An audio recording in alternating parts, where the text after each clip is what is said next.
Steve here, Shen RC. This is my new e-bike I want to show you.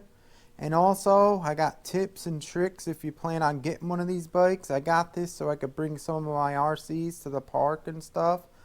So let's take a look at it.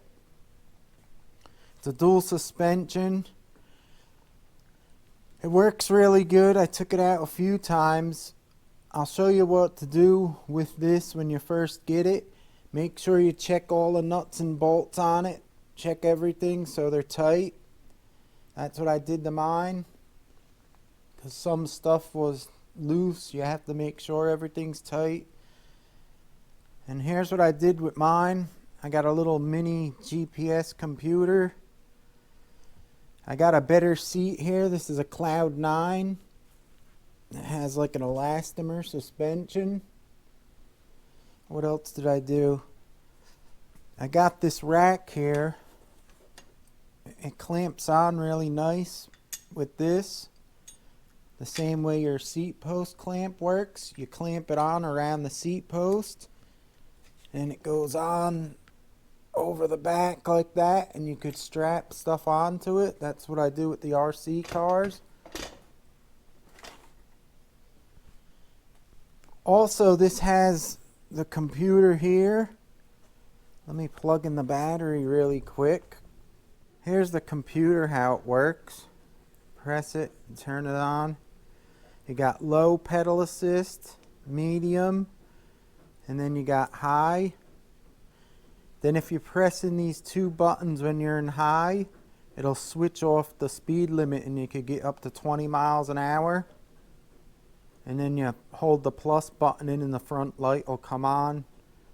And hold it in again, I think, and it shuts off. Alright. What I did with mine is, I didn't want to use that pedal assist. So what I did here, this is the sensor for the pedal when you turn it around.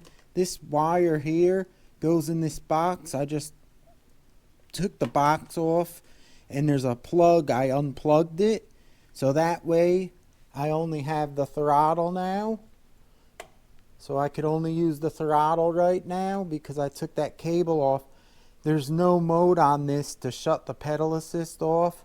So you have to do what I did to get only the throttle mode here. Another thing about this bike, before you think about buying one, they say in all the ads it has an aluminum frame. And it's not aluminum, a magnet sticks to it, so that's a big downfall. I don't know why they put that in there. So if you're looking to buy one because of the aluminum frame, I suggest you not buy it because it's not aluminum. Now let's see the tips I have for you guys here. The first tip is this suspension. What I did to mine was I loosened it up all the way. And then there's a ring in the back here. You'll see it'll get loose and you can move this plastic. There's a metal rod in there and it's not even lubed. It like grabs really hard. What I did was I sprayed some silicone lube on it. And I also sprayed up some silicone lube in the elastomer. And now it works much smoother. So that really helped out. Also, you could spray your cables with some spray lube also, makes them smoother on the top. You could do it on the bottom here. And also you could adjust your calipers. You don't want them scraping from the factory. There's a little screw on the top here. And then there's a hex on the back that adjusts this back brake pad. Let me show you over here. Right there, and this moves in and out the brake pad. So you want to move that away so when you spin the wheel it's free and it don't grab. And another big thing with this bike is this front axle. When you get it and you have to assemble it, turn your wheel and hold the axle. Mine was so tight it was like grinding, like the bearings were too tight, and that's not good. So what you have to do is get 2 wrenches and go on either side of the hub, turn them in the opposite direction, loosen it up just a little bit, and you'll feel it'll get smooth and spin up. So that's what I did with mine. I also got these lights here. They're cool. You turn them on. They have different modes. Good for nighttime driving. I'll link everything in the video description below. So everything's pretty nice on this. Just got to check it over, like I said, all the nuts and bolts and stuff like that. So I think it's going to be nice now with this new seat. It's much softer. And it has 21 speed also. The battery goes in the front here. I'll show you it.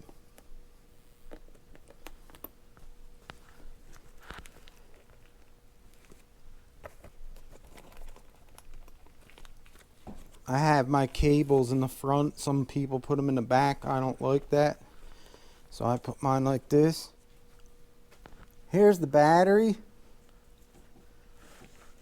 It's like 8 inches long. It uses lithium ion cells in there. And I was looking at other bikes with the battery built in.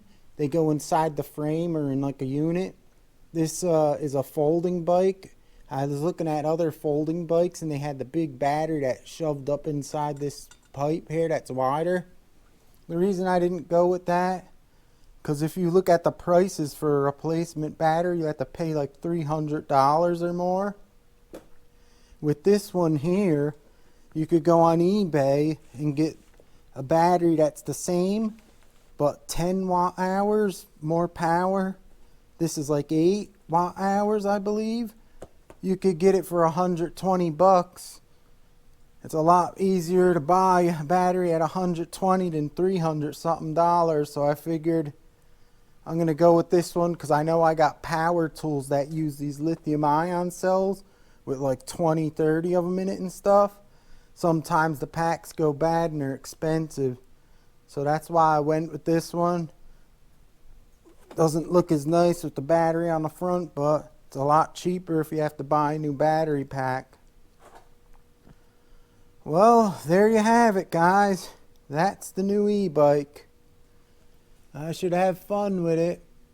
Thanks for watching. If you have any questions, let me know. I'll try to answer them and help you guys out. I'll see you next time. Shen RC.